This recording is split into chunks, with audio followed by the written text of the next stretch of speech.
광대에 관한 흥미로운 사실들. 광대는 수세기 동안 존재해왔고 지금도 계속 존재하고 있습니다. 조셉 그리말디부터 그로크와 광대 보조에 이르기까지 전 세계에는 이러한 캐릭터가 무수히 많이 존재해왔습니다.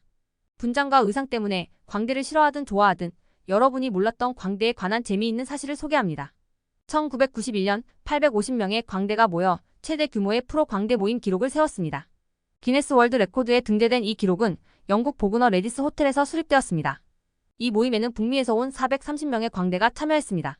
연구에 따르면 광대에 대한 두려움은 아이들에게 가장 흔한 공포증으로 불안 성향이 있는 아이들이 더 취약한 것으로 나타났습니다. 일부 광대의 의상은 일반적으로 무섭기 때문에 공포증을 더 잘 설명합니다. 광대에 대한 공포를 광대 공포증이라고 합니다. 광대에 대한 공포는 주로 아이들과 관련이 있지만 2016년의 광대 공격은 어른들에게도 큰 혼란을 일으켰습니다. 광대 히스테리는 미국을 강타하며 매혹과 공포를 동시에 불러일으켰습니다.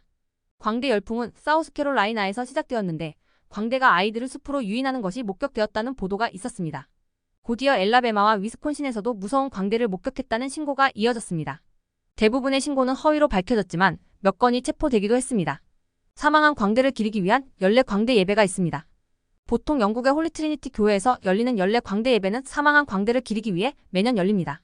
이 전통은 1946년 광대의 아버지인 조셉 그리말디를 처음 기리기 위해 시작된 이래로 이어져 오고 있습니다. 행사장 내 사진 촬영은 금지되며 프레스 패스는 10파운드입니다. 2024년 행사는 2월 4일에 열렸습니다. 웃음을 통해 위기에 처한 지역사회를 구호하는 광대 단체가 있습니다. 위기에 처한 지역사회가 웃음을 통해 슬픔을 극복할 수 있도록 돕는 비정부기구가 있습니다. 대표적인 단체로는 미국과 영국의 국경 없는 광대들이 있습니다.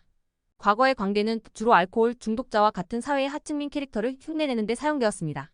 붉은 코는 술 취한 사람의 붉게 물든 안색을 묘사하는 데 사용되었습니다. 하지만 오늘날에는 형식에 가깝거나 광대의 복장 규정의 일부가 되었습니다. 광대에게는 광대 계명이라는 자체 윤리 강령이 있습니다. 8가지 규칙은 광대의 행동, 복장 규정, 분장 방법, 광대로서의 일반적인 예술을 규정합니다. 광대임을 밝히는 사람은 누구나 이 계명을 엄격하게 준수해야 합니다. 2014년에 실시한 설문조사에 따르면 노스다코타는 고용 가능한 광대 수가 가장 많은 주입니다. 노스다코타가 가장 덜 무서운 주 중 하나라는 점을 고려하면 상당히 반직관적인 결과입니다. 클라운카는 작은 차량에서 많은 광대가 등장하는 서커스 광대의 일반적인 루틴입니다. 사람들은 종종 클라운카가 환상이라고 생각하지만 알고 보면 그렇지 않습니다. 일반적으로 차량의 내부 부품을 제거하여 최대 21명의 공연자를 위한 공간을 만듭니다. 1950년대에 콜 브라더스 서커스가 최초로 이 공연을 선보였습니다.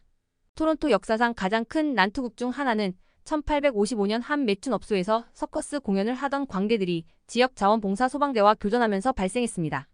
충돌의 원인은 아직 밝혀지지 않았지만 인근의 많은 주택이 약탈당하는 폭동으로 이어졌습니다. 광대들이 전투에서 승리했습니다. 2010년 선거에서 문맹인 광대인 프란시스코 올리베이라 일명 티리리카가 브라질 상파울루에서 의회에 당선되었습니다. 티리리카는 선거운동에서 당선되면 주민들을 위해 일하거나 아무것도 하지 않겠다고 사람들에게 말했습니다. 대신 다른 선출직 지도자들이 의회에서 무엇을 하는지 감시하겠다고 약속했고 그는 130만 표를 얻었습니다. TV쇼 커뮤니티에서 독특한 역할로 유명한 앨리슨 브리는 10대 시절 생애 광대로 일한 적이 있다고 고백했습니다. 인터뷰에서 그녀는 자신의 광대 이름이 써니였으며 공연을 정말 즐겼다고 말했습니다. 그녀는 백설공주와 신데렐라 같은 캐릭터도 연기했습니다. 2013년 멕시코의 전 마약 왕이었던 프란시스코 라파엘은 광대 복장을 한 괴한이 쏜 총에 맞아 사망했습니다. 당시 티후아나 카르텔의 수장은 로스 카보스에서 생일을 축하하고 있었습니다. 포고라고도 알려진 존 웨인 게이시는 33명의 젊은 남성과 소년의 목숨을 앗아간 살인 광대였습니다. 겉으로 보기에 그는 자상한 아버지이자 확고한 사업가였습니다. 하지만 가면과 분장 뒤의 포고는 연쇄 살인마였습니다. 게이시는 어린 시절 학대의 피해자였으며 반사회적 인격 장애를 앓고 있었습니다. 과거에는 광대놀이가 취미에 가까웠지만 오늘날에는 전문 광대가 되는 방법을 가르치는 학교도 있습니다. 이곳에서 학생들은 광대를 하면서 창의적이고 진정성 있는 광대가 되는 방법을 배웁니다. 로스앤젤레스의 클라운 스쿨이 더 유명하지만 미국 전역에는 다른 많은 클라운 스쿨이 있습니다. 모던 패밀리 TV쇼를 본 적이 있다면 카메론 터커가 광대 피즈보 역을 여러 번 연기했던 것을 기억하실 겁니다. 흥미롭게도 피즈보는 모던 패밀리 이전에 존재했던 광대입니다. 에릭 스톤 스트리트는 트위터에 피즈보는 아버지가 지어준 별명이며 할머니가 모든 광대 의상을 만들어주셨다고 밝힌 적이 있습니다. 광대는 자신의 신분을 유지하고 저작권을 보호하기 위해 달걀에 자신의 얼굴을 그려서 등록합니다. 영국의 우키홀이 그 완벽한 예입니다. 키게스닷컴을 참고했습니다.